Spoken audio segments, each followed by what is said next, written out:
Welcome to Story Time with Dan King.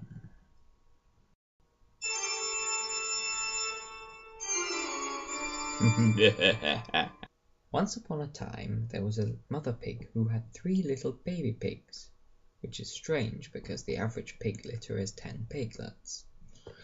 The 3 little pigs grew so big that their mother said to them, "You are too big to live here any longer.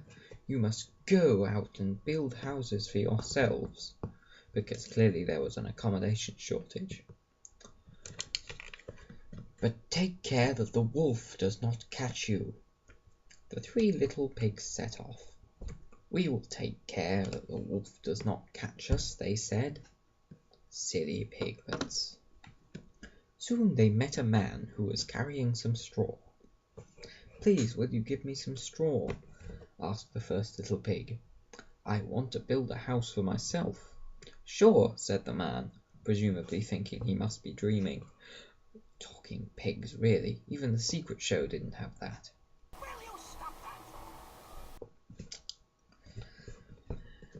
And he gave the first little pig some straw. The first little pig built himself a house out of it. He was very pleased with his house. He said, "Now the wolf won't catch me and eat me." Well, what did he think was going to happen after tempting fate like that? The second and third little piggies went along the road. Soon they met a man who was carrying some sticks. "Please, will you give me some sticks?" asked the second little pig. "I want to build a house for myself." "Sure," said the man, thinking he must be clearly schizophrenic. Then the second little pig built himself a house of sticks. It was stronger than the house of straw. The second little pig was very pleased with his house. He said, "Now the wolf can't catch me and eat me." Silly pig. The third little pig walked along the road by himself. Soon he met a man carrying some bricks. "Please, will you give me some bricks?" asked the third little pig. "I want to build a house for myself."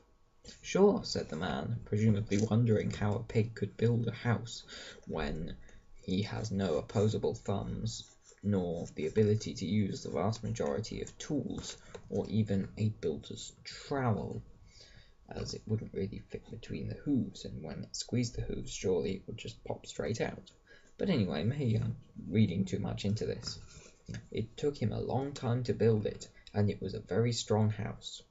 The main question here is, if it took him a long time to build it, why did the wolf not just attack him whilst he was building it? Oh well.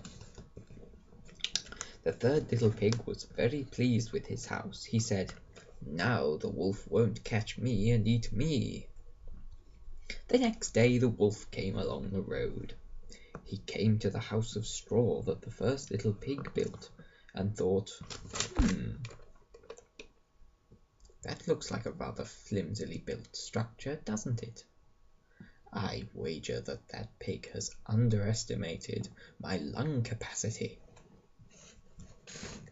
So, when the first little pig saw the wolf coming, he ran inside his house and shut the door. The wolf knocked at the door and said, little pig, let me come in." "No, no," said the little pig. "Not by the hair on my chinny chin chin. I shall not let you in." "Then I'll huff and I'll puff and I'll blow your house in," said the wolf, which probably sounded more like growl, growl, growl, snarl, "Arr!"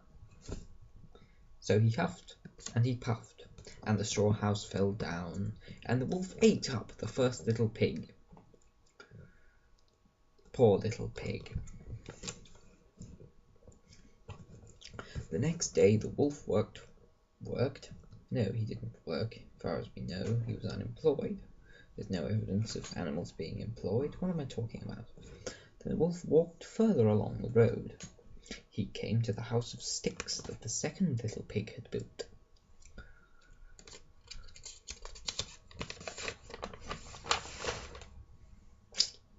When the second little pig saw the wolf coming, he ran inside the house and shut the door. The wolf knocked on the door and said, little pig, let me come in. Then I'll... Oh, sorry, I skipped forward a bit. No, no, said the little pig, by the hair on my chinny chin chin, I will not let you in. Then I'll huff, and I'll puff, and I'll blow your house in, said the wolf. So he huffed, and he huffed, and he puffed, and he puffed, etc., etc.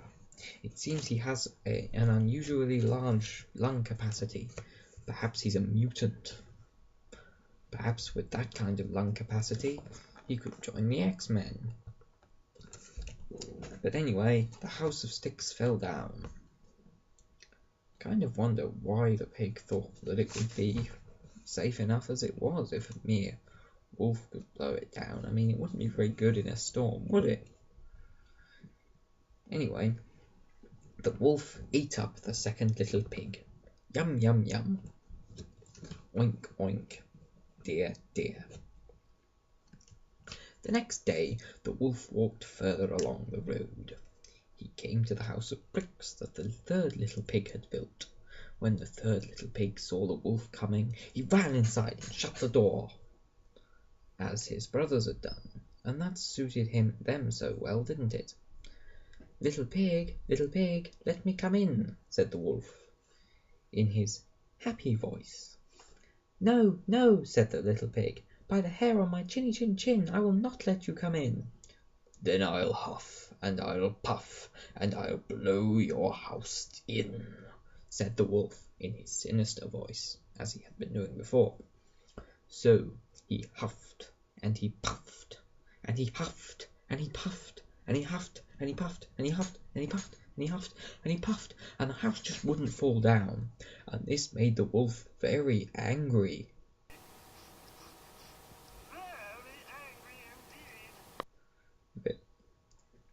He said, little pig, I am going to eat you up. I am going to climb down your chimney to get you.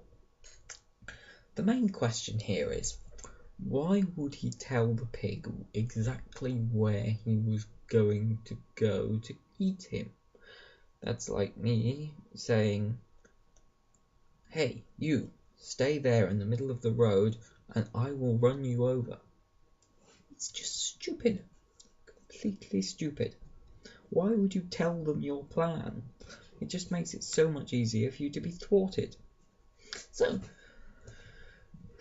the little pig, as you'd imagine, was very, very frightened. But don't be frightened, children. He said nothing, for he had a cunning plan. He put a big pot of water on the fire to boil. Presumably the water was already quite warm, because it wouldn't have taken the wolf that long, surely, to climb up on a little pig's house and go down the chimney, but oh well, I'm just going to roll with this. So it was boiling when the wolf was climbing down the chimney, and the little pig took the lid off the pot, and when the wolf came out of the chimney, he fell into the pot with a big splash, and he was cooked. And the enzymes in his body and the proteins were denatured, and all of the water in his cytosol started to boil, and his cells went, no, no, and he died. And presumably, as it was a cooking pot, we can assume that the little piggy ate the poor little wolf, well, the poor big bad wolf. So there we have it.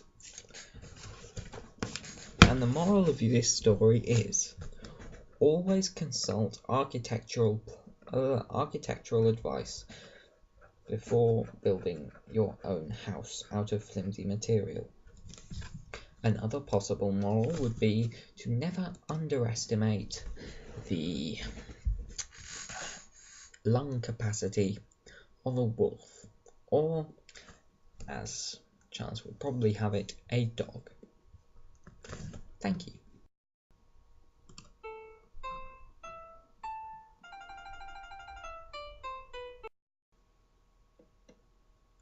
Thank you very much for watching. Good night, children. And remember the morals of the story.